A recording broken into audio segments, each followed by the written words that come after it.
All right, this is Stephen R. Zygote, and you are listening to, watching, clicking on, passing by, doom scrolling the Architects and Heroes show.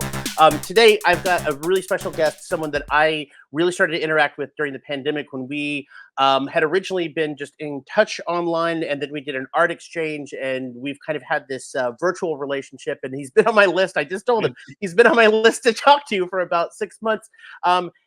Abe Tostado, welcome to Architects and Heroes. Great to have you. Thank you very much.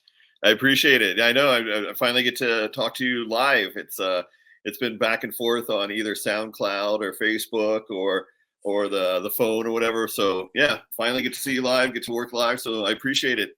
Yeah, absolutely, man. It's one of the things that I has been so important to me, especially since the pandemic, is just reaching out and connecting with other creatives, and whether, and the whole group of people that I've been able to connect with since this time has been really fantastic. And, obviously I've made like 10 friends, online, just sort of doing that art exchange piece.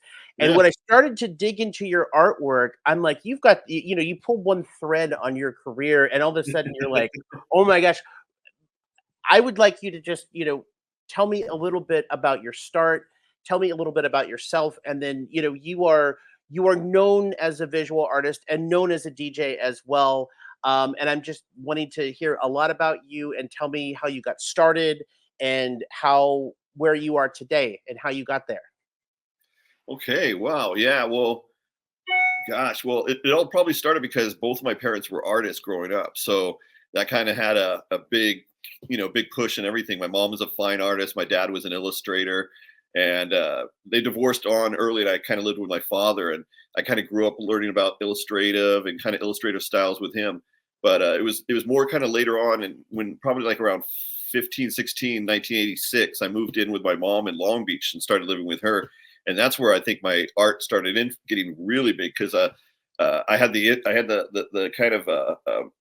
kind of illustrative skills from my father, but my mom being a fine artist, I kind of learned those kind of things, started going to art shows with her. And then I kind of started getting into that whole Long Beach 1986, 87 kind of skateboard kind of music scene and everything like that. And so many times, just like, I used to skateboard with all these great skaters, but I was terrible at skateboarding. But I love to like paint on the decks, and I love to paint on the front of the decks, and just hanging out with these guys and watching them skate was so much fun. I wanted to be so much like them, but I just never had the skills. So I think that's where my painting went into, kind of just started working more on my art and started doing more in my art. And after leaving Long Beach and kind of moving around for a while, I moved into San Francisco, I think around 94, 95, about 95, 94, 95, I think, when I finally got to San Francisco. And that's where I had my first art opening, really, and at 111 Minna, and started doing art shows out there. And that's where I kind of blew up and started kind of working a lot more on my art and meeting other artists and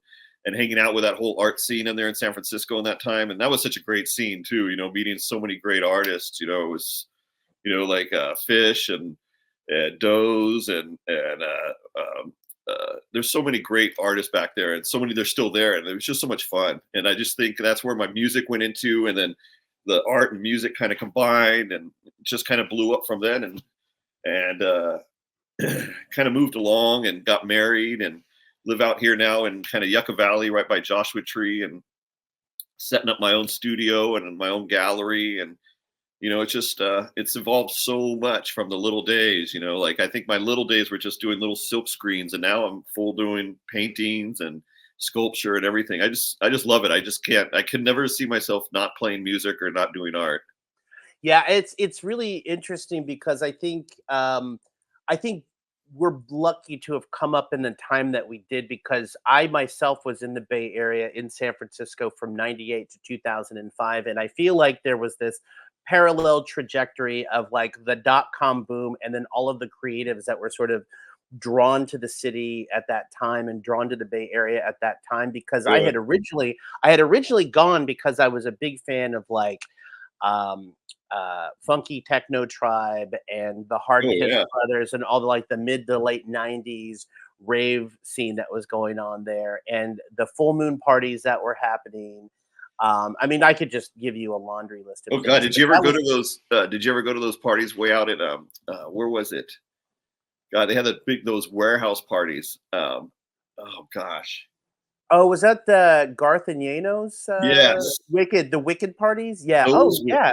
God, those were the best. I played at one of those once, and I got to hang out and do some artwork for a couple of those, and those were fun. Yeah, and that was the era too where it's like it felt like it was very experimental in terms of like, oh, we're gonna have a live artist come and do a piece while the DJ is playing, and there was sort of this Yeah, cross pollination of all different types of music scenes kind of coming together for that. And I'm just curious, and I want to just back up a little bit yeah. here. You, I want to talk about the move from where you were in Northern California to Long Beach, because it looks like you had worked with a DJ named Scotty B, right? Yep. You had a DJ partner named Scotty B, and I want you to talk a little bit about that, the legendary club Toe Jam, because like if you know your history, that was like Snoop Dogg was there, Sublime was there, like that is some rich fertile ground to be kind of coming into your own as a DJ. Can you tell me a little bit about that part of your DJ experience and how that went and how you got involved with that crew? Yeah, well, those guys, that was my early days. When I first moved to Long Beach, I kind of met this guy, Scotty B, Scott Bastion, and he's probably the one that influenced me the most in getting me into DJ, because we started going through all of his dad's records, and his dad had all the old like Bob James and Quincy Jones and all those great, like, yeah, the one right behind you, that one has what do you call, bedtime story on it, and it has gosh, what is it? Oh, let's see. There's so many It's good got ones on there. stuff like that. I'm gonna Yeah, miss you in the morning. yeah, Love, Mystery in the I've Morning, never that's had the it so one. good. Yeah, yeah, yeah. Yeah, I mean, such great ones. And then the old Bob James, like the Take Me to the Mardi Gras, and some of those great beats and everything like that. And I remember just getting all hooked onto those and learning so much about like the old funk and soul and jazz and all the combo. And then that was also when everybody started sampling all that. And I got all obsessed with when the Beastie Boys came out with that Paul's Boutique album and all those samples. And that's when I started wanting to learn about those. And at the time, I was also in a rap group with some guys, and it called 100% Cotton, and it was 3 white guys, and one of them, he's still making records. I think he has like about 20-30 records now, LMNO from the Visionaries, and he was one of my partners at the time, but he kind of went on and did his own thing, and I started playing music and stuff. But God, the Toe Jam days, those were fun. I DJ'd a couple times, but I was mainly working there. But I mean, you could see nights where they would have Sublime on one side, and the old bands like Green Day would come down and play one time, I remember.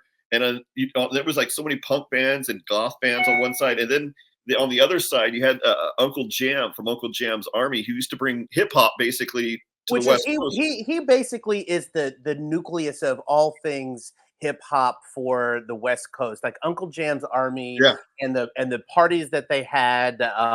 I believe it was in at the Spectrum, maybe. yeah, It's which was like just a who's who, like Dr. Dre yeah. and Egyptian Lover, who's still out there doing his thing, which I love, by the way.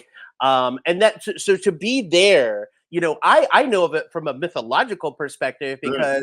because I grew up in Oklahoma, and what I got was like, here's your small paragraph in some national music magazine about things that are going on versus sort of being there. I mean, so you were involved in that, and you were part of that scene, which I think, and also can we just pause here and say, like, what a time for punk rock, hip hop, acid house, all of these kind of Oh yeah. converging cultures in Southern California to kind of come together. So, as you're involved in that, like how do you evolve from that to, like, because I know you had moved to San Diego, like, or shortly after that, right? Yeah. Not too long after that. Yeah. Yeah, because I got to San Diego, and that's where I started getting into the whole club scene, really, because before that, it was all about just hip hop and funk and everything in Long Beach. And there wasn't really too much of a house scene or kind of a dance scene, really. It was all kind of hip hop, nothing much hip hop, a lot of ska or bands like that, a lot of punk, because you had Fender's Ballroom back in the day. So, big punk scene was there. And it was just such a great scene. But it was more when I moved to San Diego just for 1 year. and I started meeting other DJs down there. And I was doing a little bit of funk and soul and DJ shows, but I was going more of the raves, and that's where I started going to my raves for the first time. And like little, got in the what do you call it? The gas lamp inside of basements or something, or they'd be out on the beach in San Diego or something. And I started going. Or I remember they did one at Jack Murphy Stadium that was really fun. And I was even performing, doing some of my raps back in the time, and kind of doing DJ. But I got so influenced, I think, by the house music scene. And when I got to San Francisco, I started. That's when I started learning. Getting into almost the same guys as you. I was really into what do you call it? He's So High and Dub Tribe, and that whole that Dub Tribe scene. I just love that whole the percussion and all that. It had more of a funk and soul kind of influence more. And when I got there in San Francisco, and I think the scene in San Diego kind of brought me into the scene in San Francisco later on, because if I wasn't influenced by the house in San Diego, I think I wouldn't have got into the scene so much bigger in San Francisco later on, because it was just so much fun. I just got into that house in the scene, and it was really great. It was fun. It's funny you should mention Dub Tribe. You said you got into the San Francisco scene via San Diego and sort of connecting with people there. Ironically, I got into the San Francisco scene from being in Dallas and actually hearing some of these. There was a radio show called Edge Club 94 in Dallas when I was in college, and Edge Club 94 would have, it was a different era in terms of really pre-internet. There was the internet, but it wasn't like it is today, the proliferation of what it is today. So if you wanted to hear that deep underground stuff, there was a local DJ Red Eye, and there was a place called Club One, and they would kind of have these national touring acts, and there was also underground stuff. And that's when I first saw Freaky Chakra and Single Cell Orchestra, which were sort of my anchors into that. So I remember one run, it was Freaky Chakra, Single Cell Orchestra, John Williams from Man-Made Records, and this whole core crew of these San Francisco producers and DJs. And that sort of, I got locked into it. And then I started doing a radio show, and it was kind of the same, the same trajectory, which is it all roads kind of led back to the San Francisco scene. And there was that whole era too of super psychedelic breakbeat and house music that was very specifically coming in from San Francisco and coming in from Los Angeles. And there was sort of this whole West Coast thing, which intrigued me to get out. And by the time that I made it out there, that scene had kind of died out, and it was more like the laptop techno guys and the more glitch oriented laptop techno things. And it's really funny because I think our trajectory was the same. And I remember, if we talk about sort of the connection between cities, you had stated, I saw in your bio how you had sort of gotten into the spring break parties, going out to the desert. And I know that there's a triangulation with that scene as well that kind of propelled you to move to San Francisco, where you started to get residencies and at the same time work on your art. And that to me is really fascinating. But tell me a little bit about when you moved to San Francisco, in the mid to late 90s, and kind of how that evolved into how you got into the scene there. Oh man, yeah. Well, that was because I remember moving to San Francisco, and the first area I moved to was basically 6th and Market, and I got a warehouse down there. And I met up eventually, within the first year, I met up with a couple guys that lived in the area, and they had a room opening up in their warehouse, and it was across from, if you remember, San Francisco, it was across from Pearl Art Supplies, and it was right about 3 places down from the Warfield. And we were up on the 2nd floor above this coffee shop, and I mean, we had a 3,000 square foot warehouse. These were the early days before the .com. And we had 3,000, and I had my bedroom was probably about 1,000 square feet, and we were only paying 150 a month. My rent was 150 bucks. So it gave me the opportunity to pursue my art and do other things, because I didn't have to worry that much about rent at the time or anything. So I was doing little shows, and at the time I remember going to 111 Minna. And that's where I kind of started, meeting up with a lot of artists there and a lot of DJs. And that scene, that 111 Minutes early scene was so much fun. They were doing a lot of great shows with Toph. I remember DJing. They had Red Wine. Yeah, that's the Red Wine Social, right? Yeah, I remember DJing with him on top of the bathrooms, and we had to climb a ladder with our records to get to the top. and then put our stuff down and DJ while looking down. And, then you DJ so much at night, then you go to somebody's house, and then you'd end up at the end up. And then you'd watch, Charlotte the Baroness or a couple other the DJs playing on a Sunday. And those were the days, it was so much fun. And when you talk about breaks, God, that's breakbeat. That was my whole thing getting into it later on. That was, I got all into like with Felix the Dog and Charlotte the Baroness and all those other great breakbeat DJs back then. And I really got into that. I love the breaks. So during and I remember for the time that I was there, and I was there from 98 to 2005. That was my window in the Bay Area. And I did a series for about 5 years called Under the Radar. That was at 26 Mix in the Mission. And, I had no point of reference. I'd never really done, I'd thrown a couple of one-off parties where I actually brought Dom Bentley, Freaky Chakra, to do an event when I was in college. And I was, but I'd never really promoted a club or done anything like that before. So, you kind of learn on the job as you go for things like that. But one of the things that I always found interesting is that, most of the DJs and producers and most of the people that were involved in the underground electronic music scene also had either a visual art practice, or they expanded their work into other creative fields, whether they were tech people, which the overlap, the big Venn diagram between the tech and the underground, despite sort of the misgivings and like the wagging the finger at Willie Brown. I know there was I know for a fact there's a lot of people that are like San Francisco-based DJs and producers that were also like low-key working at Apple, right? Oh yeah. But at the same time, the thing that really interests me and what I find in parallel with your own practice and your own work is that it's a multidisciplinary experience, right? You're painting with a lot of regularity, you're doing shows with a lot of regularity, and you're DJing at the same time. And it seems like there's this connection, this connective tissue between the work. And I'm just curious, as you're sort of honing your skills as an artist and as a DJ, how did that interplay with what you were doing with your visual art? I think I just had to always pace myself. I think I get so bored sometimes if I'm always playing music constantly. I need to kind of step away from it and do something else for a while. Or it's the same thing with my artwork. If I do it constantly, I need to step away and do something else for a while. And it helps me refocus and go back to it. And I think it was always with the music and the artwork, because always being an artist and growing up, and then later on with the DJing thing, those were two of my favorite passions. I love playing music. I love DJing. I love watching people dance. But at the same time, I also love painting. I love having my artwork in other people's houses. I love getting paid for my artwork.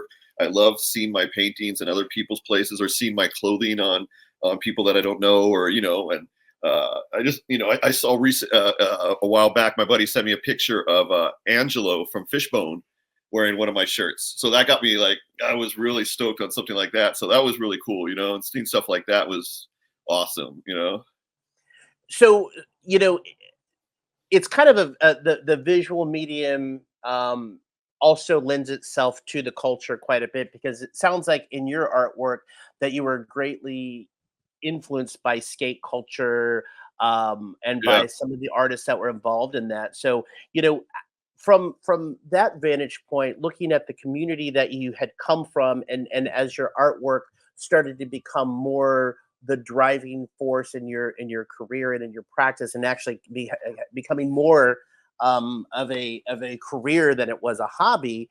How did that all evolve from the time that you were kind of doing the artwork, doing the DJ thing, kind of keeping it super underground, to like really moving into this, real career in your art practice? Oh man, that's hard. I think it's just evolved over the years. It's so much, because I mean, like in the old days, I just kind of painted just to paint, just to paint, and it wasn't really till I started getting real good, started asking to be in shows, really, and not just trying to be in shows, and like people asking me if they could be in shows, that I kind of looked at it more as I'm becoming more of an artist. Like people are really looking for my work instead of me trying to hurry up and push it out there to everybody, and that's what kind of really turned me into more focusing on painting, I think, and kind of being more of an artist. And then kind of taking DJing on the back burner a little bit. I was never really wanted to produce. I just kind of always like playing music and everything like that. So that's why I kind of think I always take my art a little bit more seriously than my music, because I love playing music, but it's more of a hobby, whereas my artwork is more of my profession. And I just love painting. It's more so than anything in the world. I could paint my entire life and I'd be happy, And with music, it's just something that helps me relax and everything. But at the same time, getting paid to go to shows and people loving my music, it takes it to another level. It makes me even feel better. And it just kind of, I don't know how to explain it. It's kind of, it's different. It's kind of like, it's the two worlds and everything, and trying to balance the two worlds, and just loving my artwork a lot more. And I don't know, it's kind of hard to explain, but yeah. I've always felt like a lot of the people that have one creative discipline, again, this seems to be the through line with a lot of the people and a lot of the creatives and a lot of the makers that I've talked to. They have some other discipline that very specifically influences the other, or that it's an extension of that, right? And I think of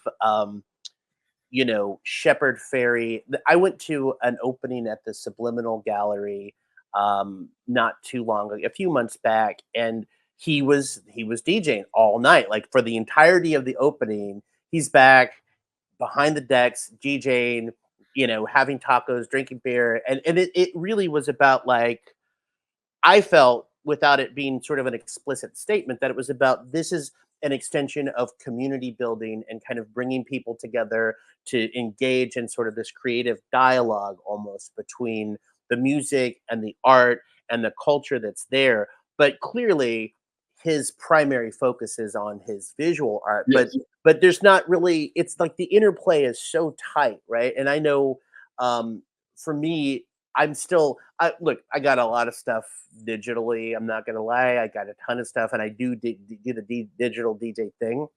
But as a vinyl collector as well, I think like having that artwork is such an integral part of the messaging and the communication and the art and the sound, and it all kind of coming together is super, super important. And, I have this really great piece of yours that we did an art exchange, and honestly, I felt like I got the better deal. I got yours hanging in my studio still too. When I was so hyped to get this in the mail, because you were the first one to do the exchange with me.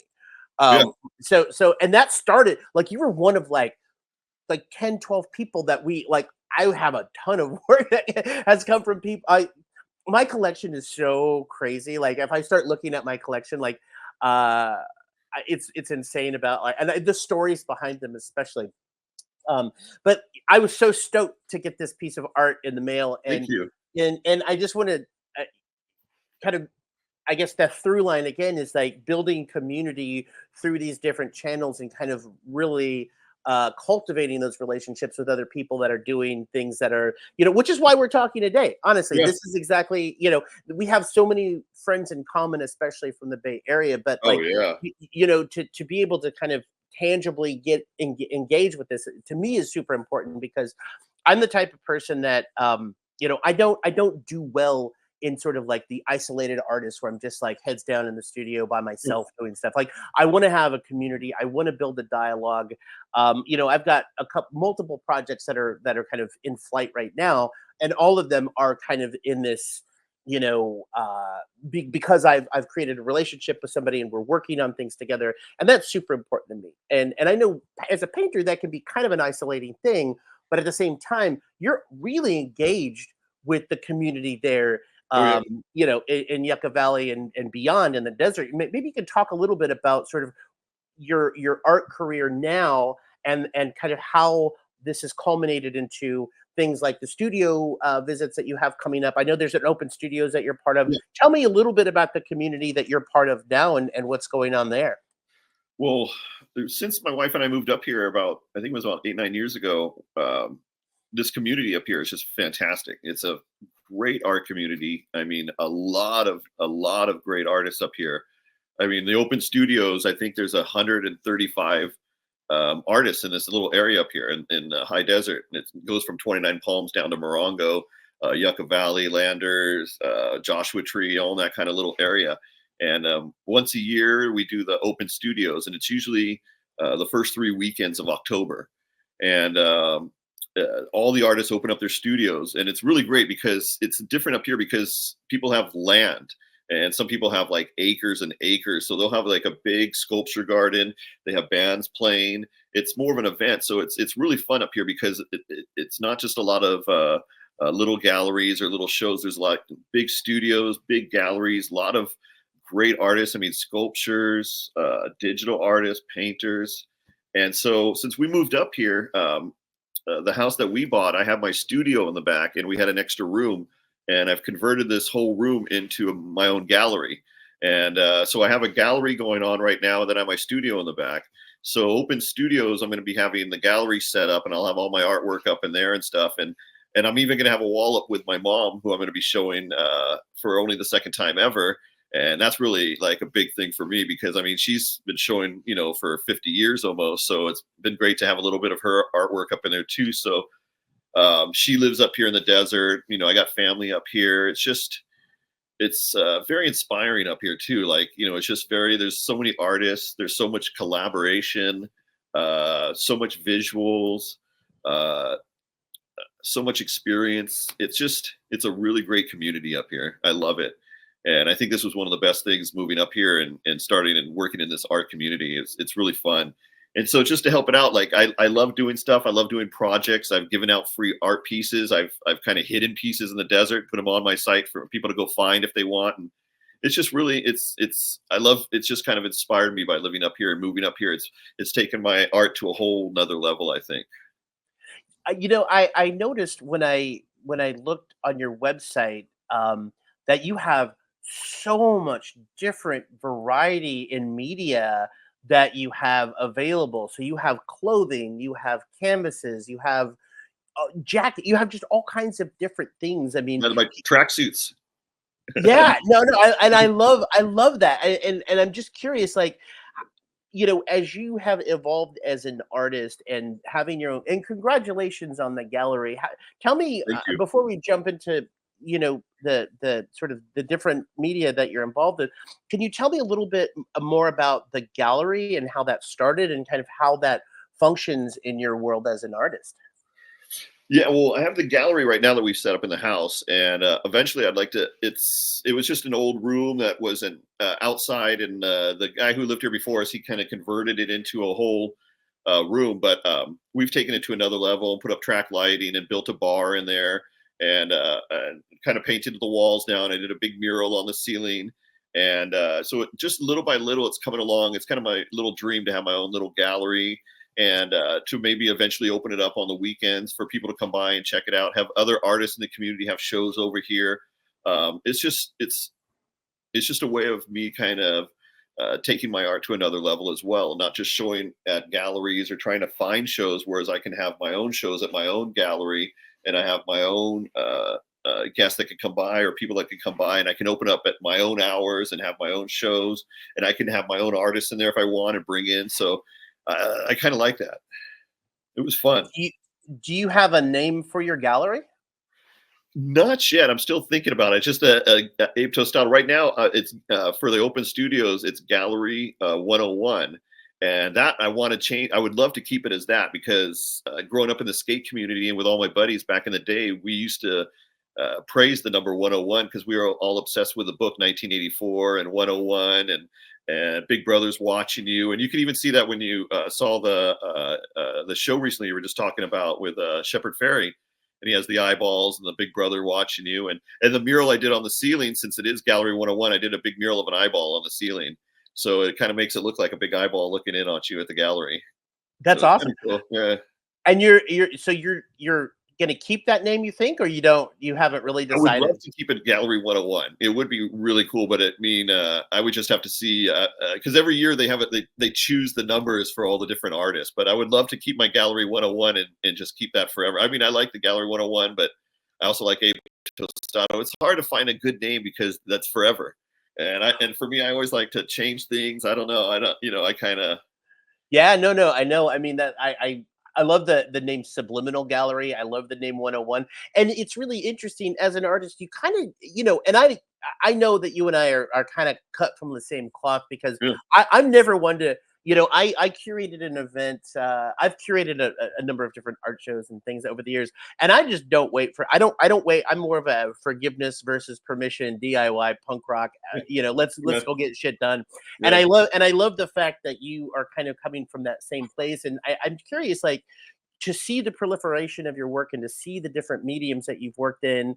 I mean, I think it's great to have an outlet to not only show your own work, which is kind of like the equivalent of a punk rocker getting enough money to press together their own record and get that shit out there on their Yeah, own, exactly. because we ain't waiting for nobody. We're not asking for permission. We're going to go do our thing.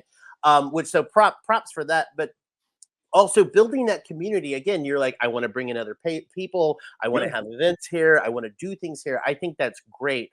And I wonder if you could talk a little bit about, because I know there is this dichotomy in the art world of people that are like on these very rigid academic tracks to do things, and then on the flip side there's more of like what I'll call like the juxtaposed kind of like nobody's waiting, nobody gives a shit whether or not you went to a fancy art school. They care about what is the quality of the work that you do, and kind of how your experience has been in sort of finding your lane in the art community, like going from again the underground community, which again very DIY, very kind of go for it, versus like the response from we'll call it more formal, right? And Yeah. I'll put a pin in that for later. But I have a friend who's part of the Meow Wolf community, Oh, and it wow. was there very early too. And shout out to David Enoch McPherson. What's up, dude? To see where they've gone with the more sort of like be in their own lane energy. But if you could talk a little bit about sort of what your experience was when you were first trying to get shows to the point where now like this is essentially your full-time job. Like that's a big leap for any creative, I, So tell me a little bit about that. I think it was once again, it was just being at the right place at the right time in San Francisco back then, because I was, if I was lucky enough to have a lot of shows in San Francisco in those the late '90s, early 2000s, at 111 and other galleries around there. And I was lucky enough to have shows with like Shepard Fairey and the Ryden brothers, KRK Ryden and Mark Ryden, and Doze Green, and a couple of the other graffiti artists from the other area at the time, like Bigfoot, and then like Jeremy Fish. And so, I was kind of like associated with that scene, even though um, I think they were put more into juxtaposed magazines and stuff. I was kind of sitting back, but I've been associated with that scene because I've had so many shows with those artists that I think when I went on to the next level, it was kind of like they were looking at me to see who I've had shows with instead of more of where I went to school and all that stuff. Because I mean, eventually, realistically, when I moved to San Francisco, I was thinking of going to San Francisco Art Institute. I wanted to start learning school. But I just fell right into getting into art shows that I just decided I'm not going to go to school. I'm just going to start doing my art and see what happens. And I think I had more of an experience of having my father as an illustrator and my mom as a fine artist, and I was going to shows and at the LA Mocha and then like underground galleries in the early and mid '80s with my mom, and seeing her work in shows, and she had shows at the 1984 Olympics, like back there in LA, like big shows with her. She had big pieces. So, I was involved going into that scene when I was a kid. So I always wanted to become an artist. And so I think I always had that passion of wanting to become an artist. And I think by falling into that category, it took me instead of to that level of like Juxtaposed Magazine, all those kind of artists, instead of the other direction where it kind of put me into a school and I would kind of get more regiment, kind of more like put into place, and which I don't mind. I have a lot of friends that went that direction and they do fantastic art and they're doing great scenes. It's just for me, I like the kind of graffiti kind of underground scene that I kind of fell into. And a lot of those, it was just more of that's where if you look at my artwork, it's kind of evolved into that way. I've never done graffiti, but at the same time, I've always made stickers and I used to do pins, but in the sense of graffiti with spray cans, I should say. Like I used to make stickers and post them all around town, or I'd make flyers and post them all around town, or little art pieces and post around. But I never had the skills with a graffiti can, but I love all that art. I just appreciate so much art, and I think I like the scene that I kind of fell into more, like that whole early juxtapose days, and Robert Williams. I even had a show with him at Minna. There was so many there's so many artists at the time that I was lucky enough to have shows with and fall into. That's iconic. I mean, Robert Williams, like he's the godfather of, DIY, Oh yeah. art in California, and that's such a unique opportunity. Again, I think one can only find those opportunities when at the kind of the birthplace of all of this. And it's really funny. I mean, it's almost like there was something in the water, something in the air that sort of like had all of these scenes kind of explode at the same time, because you've got sort of the creation of deep underground culture, hip hop, acid Yeah. house, late 80s, early 90s, kind of a very fertile ground for a lot of these artists as well. So if you look at all of the list of the names of the street artists that you had mentioned, that you've had shows with, and Shepherd Ferry, and sort of this kind of continuum of street art becoming more recognized, and not just as a viable form of art, but really getting big gallery shows and Banksy, and sort of this whole trajectory of what this has become. In fact, looking at sort of that time period as well, that early time period, I don't know if you had a chance to check out Luna when it was here in LA, but to No. kind of see, these physical objects in this huge space that are coming from Herring, and coming from Basquiat, and coming from all of these really prolific artists, that again, it was almost like a 50-50 split of these artists who were kind of the more formal trained academic institutions, and just like Basquiat, who's just like, there's a sheer force of will of, I'm going to do my work. And I love that balancing act too, and I'm curious, as you had these shows and you've gone through this process of connecting with other like-minded individuals on your path, you really have a distinctive visual style. Can you tell me a little bit how you got from sort of just your early stage work to really kind of, I know your pieces when I see them. I don't need to know that your name is associated with it in order to like, that's Abe's stuff. Like, you know what I mean? It's like Yeah. seeing a Basquiat or seeing Keith Haring's. You don't need to ask who the artist is if you see it across the room. Thank It's you. I there. appreciate And, that. and I'm curious, how did you come up with that style? How did you come up with, like, this is sort of the model I'm working with? Because it's not like you have a lot of, I have some pieces that I'm working on, but they are literally all the same thing. They're variations on the same thing, but it's almost a duplicate of what I'm working on when I work on a series, which I'm still in process of doing that. How did you land on the current style and the current palette almost that you have when you're working on your artwork? Oh man, I've been asked that a few times, and that's one of the hardest kind of questions I've ever come across, is how I came across my style, because I think I didn't do it like I didn't think about, like, I got to create my style and start doing it. It evolved, and I think just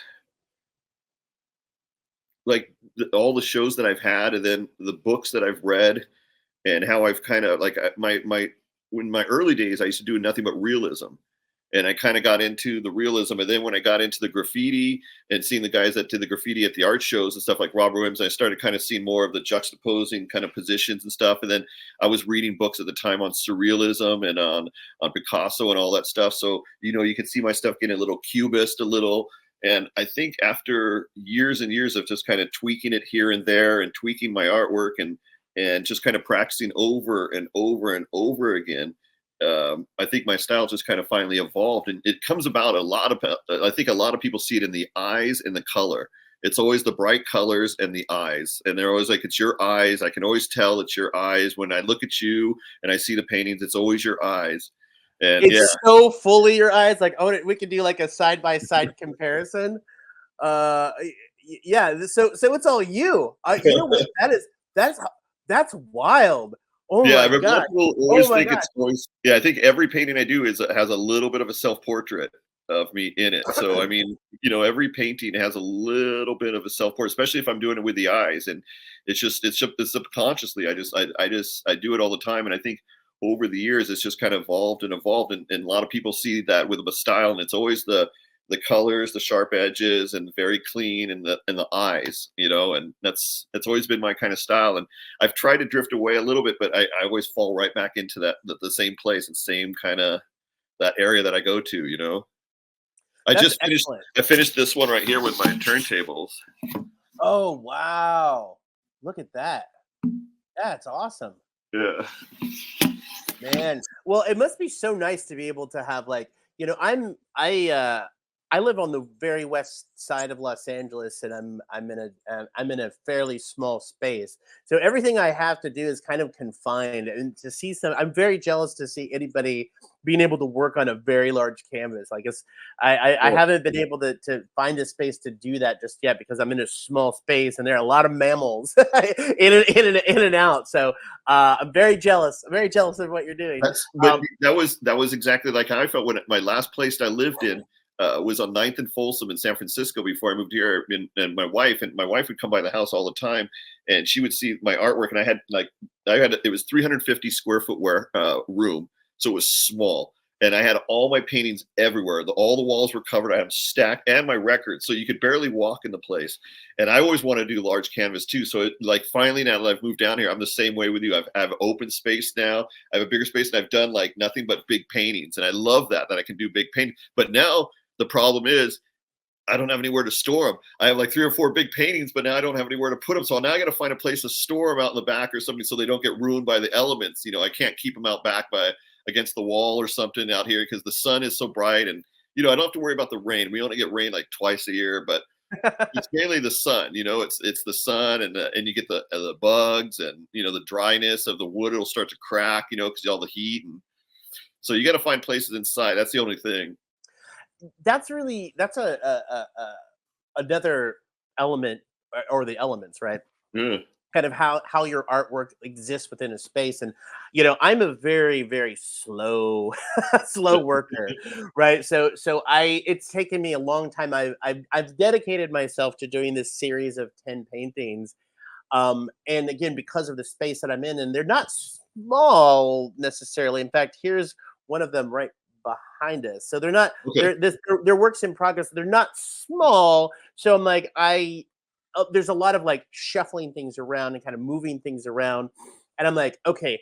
And I got so frustrated. I'm like, it's chipping. And I got really frustrated with trying to keep it. I'm like, okay, part of my process, part of finishing this will be the reality of I have to live with these things. So the chips are the chips. Whatever happens, whatever bumps, scrapes, they're part of. I've just incorporated mistakes into part, or incorporated the function of the space to be part of that experience. And it sounds like you're kind of living with the kind of the opposite problem. You have all this space, now you've got these really large canvases, and they're they're part of the elements there because it's really hot. I know where you are now. This past week has been it's 117, right? Did I hear that correctly? Yeah. Luckily, we live in the high desert, and so we're at 3,000 elevation. So Palm Springs gets around 116, 117. We're about 10, 15 degrees cooler up the hill, and we get a little bit more wind. So that's nice. Yeah. Luckily, it's only been in the 90s here, 90s, and then it got up to 101, 102, 103.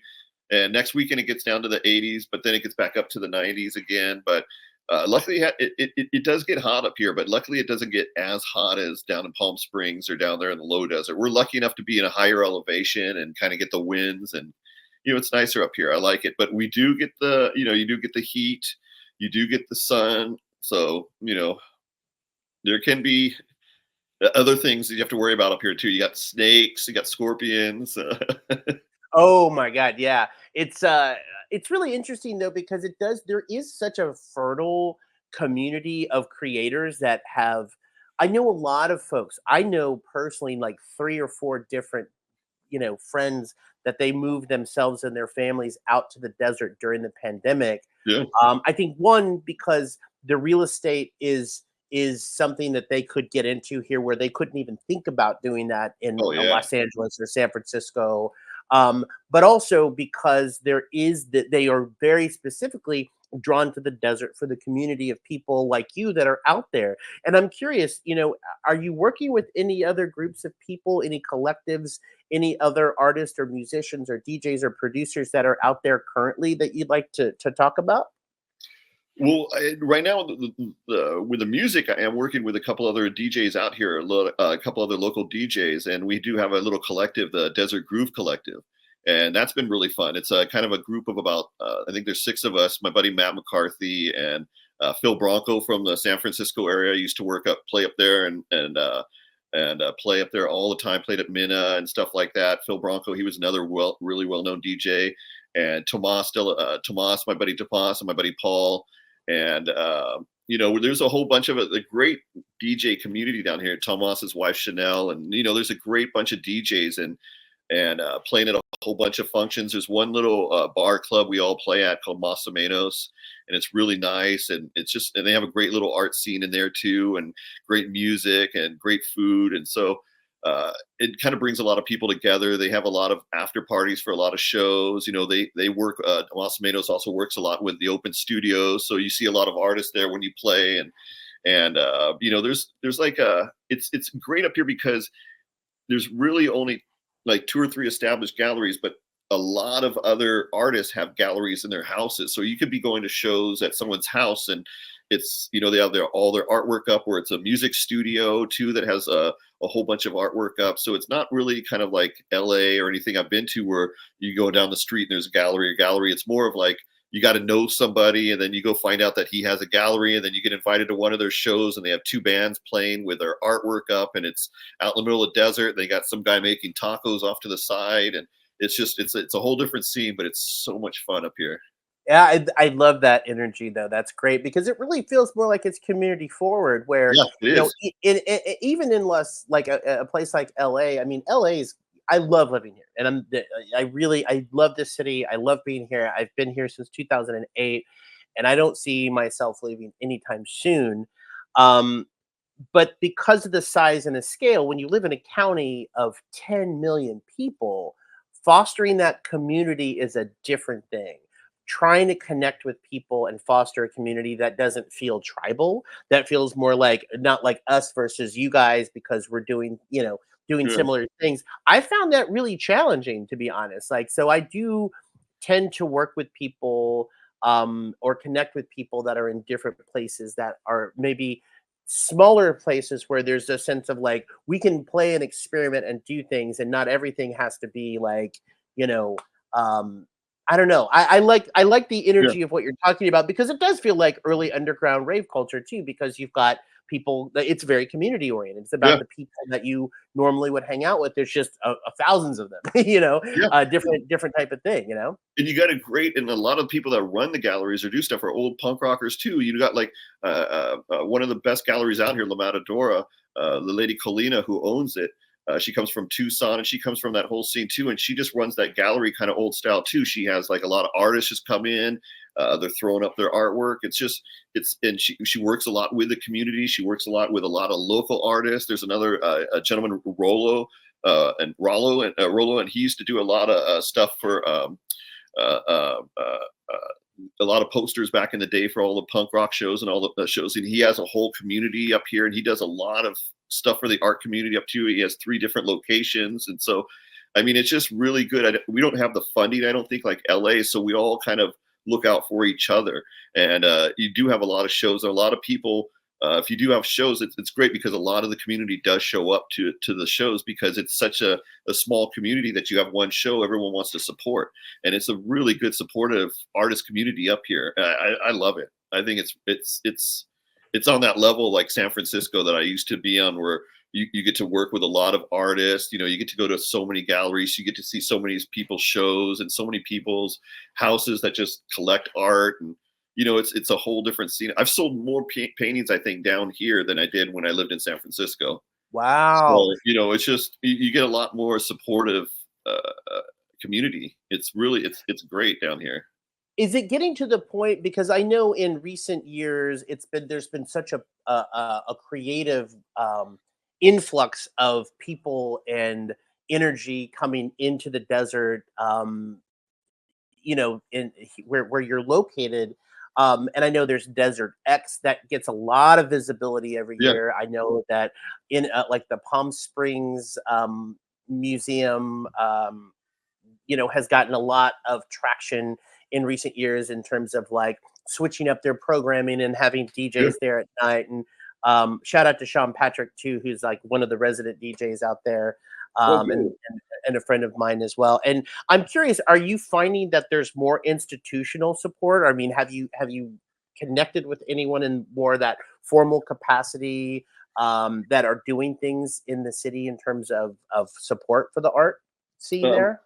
Up here, there's not really, we don't have like a museum or it's kind of relying more on the city, and the city does fund a lot of little art projects and everything, but it's more, I think, it's more of, like I was saying earlier, it's just more of the community working together and kind of trying to have local art shows and set up galleries and set up their own like little studios, um, and kind of like show artists that way and show local artists that way. Because yeah, we don't have, like, I wish we had a nice big museum up here, but unfortunately the closest one is the Palm Springs Museum, and they don't really do too many art shows up here in this community. I mean, they've done a few, but nothing, nothing too crazy. It's more they're kind of working on their community, which is good. I don't mind everything, but it'd be nice to have a nice gallery up here and have like someone to work with up here. Yeah. Eventually, maybe maybe down the road, you never know. Well, and that's one of those things as well. It's like, are you wanting to focus on being an artist exclusively, or do you want to be the person who is like Yeah, building the gallery? And those, there's a role for that, right? I've always, again, to do the DIY thing, I've always been sort of like, well, if I'm going to play a show, I'm probably going to have to put a show together. I'm probably going to have to pound the pavement to do that. But it sounds like it's happening already organically there, which yeah. I think is amazing. And I'm and on that note, can you tell me a little bit about, what do you have going on in the immediate future? As part of the process here, I've got, your information that'll be on the website, and links to all of your work. But in terms of like events, openings, gigs, things like that, what do you have going on in the near future? Well, you can always start checking out our for the music scene coming up soon. I'm going to start doing our monthlies again at Masamenos, the DJ Groove Collective, and my own. So we're going to start doing more monthlies there. So hopefully that'll be coming up soon. On the art scene, the big thing coming up is the open studios for the first 3 weekends of October, and I'm going to be open for all 3 weekends, 10 a.m. to 5 p.m. I'm going to be here, Gallery 101 in Yucca Valley, and then after that, I'm going to try to have my studio back open again in December for another show, for another Christmas show, to try to sell some more artwork. My gallery is always open for appointment only. If you want to always call, I can always open up on the weekends if you want to come by and check out my artwork. Other than that, I got I'm starting to release my website with all the clothing, and that should be coming up soon too. I'm just finishing that up. I'm still touching up on the website, but I should have all my clothing up on there soon too. So you can start purchasing all my one-of-a-kind limited edition clothing. Not one-of-a-kind, because they are limited edition clothing. And I only kind of do them in the 4 seasons. So, once they're done, they're done. I kind of take them off and I kind of start up new clothing. So I have that going on, and I have the open studios. And other than that, in the future, I'm kind of open right now. I kind of want to start focusing a lot more on this gallery and get it going and having more little shows here at this place. I think maybe every 3 months, have a nice little openings here at this show. I got the turntable set up. We got the music going now. We got the bar set up. I got the outside. So it's finally turned into a nice little real gallery. Well, excellent, man. We might have to sync up and do some things together, because I love it out there. I love the Yeah, desert. please come on out anytime. Anytime, Absolutely. you're welcome. Well, hold tight after we drop. We'll talk about it. So, Okay. Abe Tostado, thank you so much for joining us today on Architects and Heroes. Really, Thank really you. appreciate the time. I Thank know you. that you're busy with your things, so I really, really appreciate the time that you spent. We'll have all the links, all the information on the website, to your work. to the gallery work, to your website where you can get things done. Also for gigs and things, we'll list that as well. Things that will happen in the immediate future. So Abe, thank you so much. I appreciate it. Pleasure. Thank All you right. as well. You take care. Have a good one. Yeah, you too. Thank you. Bye-bye.